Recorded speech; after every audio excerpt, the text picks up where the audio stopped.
Singari is an old Egyptian way of cooking fish in the oven with some filling on top. The most commonly used fish for making Singari in Egypt is Grey Mullet, but other types like tilapia can also be used. I bought it gutted, deboned and descaled because I don't like the hassle of cleaning fish at home. However, if you prefer, you can do it yourself. The important thing to note is that the difference between Singari and regular grilled fish is that Singari is open from the back, not the belly. Some people even leave the scales on because it keeps the fish from sticking to the baking sheet, but I like to descale it because it looks nicer when cooked. Deboning or not is up to you, but if you remove the bones it makes for an easier to eat dish. For this fish I made a marinade and a filling. The marinade consisted of half a bunch of cilantro, a quarter bunch of dill, 4 or 5 sticks of celery leaves, and either red or yellow or a mix of both bell peppers. Because I like it spicy, I added a hot chili pepper to them. I also added a tomato, and since I love garlic I added 4 large cloves of it. I threw all of this in a food processor until it was almost minced like this. Then I added the following seasoning: a teaspoon of salt, coriander, cumin,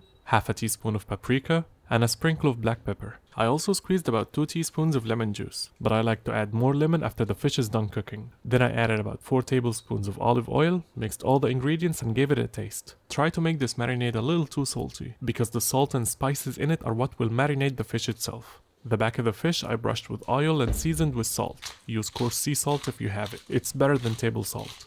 I then placed the fish skin side down on a baking sheet lined with parchment paper, covered the fish with the marinade, and put it in a preheated oven at 220 degrees Celsius, which is about 420 Fahrenheit. This left me with about 10 minutes to prepare the filling, so I had to work fast. The filling consisted of 1 medium-sized onion, thinly sliced, 1 small green bell pepper, also sliced, and 1 grated carrot. I heated some olive oil in a pan over medium-high heat. Then I added the vegetables and seasoned them with half a teaspoon of salt, black pepper, cumin, and coriander.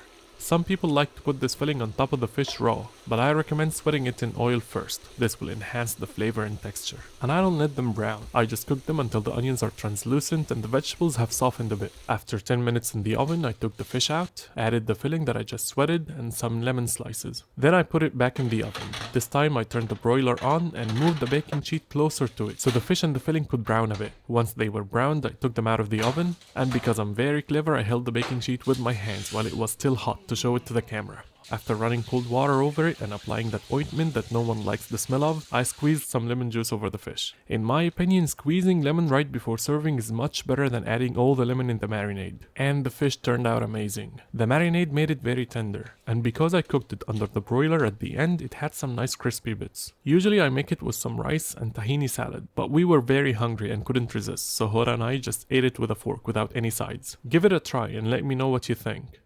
And if you've made it to this point in the video, thank you so much for watching till the end.